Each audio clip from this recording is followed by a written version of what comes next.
পৌরসভা এলাকায় ভোটের ফল আশানুরূপ হয়নি তৃণমূলের। নবান্ন সভা ঘুরে বৈঠকে ফের ডাকলেন মমতা বন্দ্যোপাধ্যায়। সব পৌর প্রধানদের নিয়ে সোমবার বৈঠকের ডাক দিয়েছেন মুখ্যমন্ত্রী। সূত্রের খবর, পৌর পরিষেবায় খামতি রয়েছে বলেই মনে করছেন মমতা বন্দ্যোপাধ্যায়। আসন বেড়েছে তৃণমূলের, কিন্তু চিন্তা বাড়াচ্ছে শহরাঞ্চলের ভোট।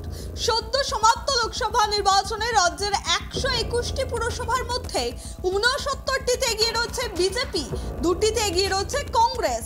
হাওড়া পুর নিগম এলাকায় তৃণমূল জিতলেও সেখানকার পুর পরিষেবা এবং 6 বছর ধরে ভোট না হওয়া নিয়ে নাগরিকদের একাংশের ক্ষোভ রয়েছে বলে রিপোর্ট। খাস কলকাতায় 144টি ওয়ার্ডের মধ্যে 47টি ওয়ার্ডে পিছিয়ে রয়েছে তৃণমূল। লোকসভা নির্বাচনে কর্পোরেশন, পুরসভা এবং শহরাঞ্চলে তৃণমূলের এমন ফলের জেরে উদ্বিগ্ন হয়ে ক্ষোভ প্রকাশ করেছেন মুখ্যমন্ত্রী মমতা বন্দ্যোপাধ্যায়।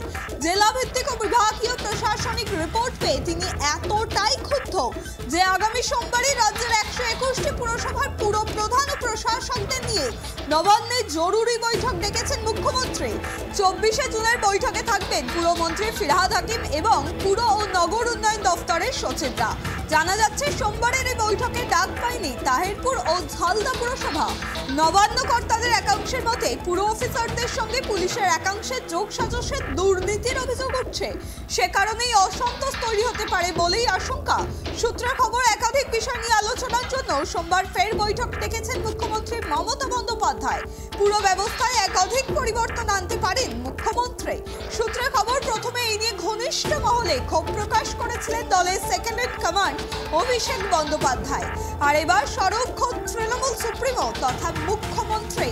অভিষেক বন্দ্যোপাধ্যায় সাময়িক বিরতিতে নিজের কাঁধেই প্রশাসনিক সকল দায়িত্ব তুলে নিয়েছেন মমতা বন্দ্যোপাধ্যায়।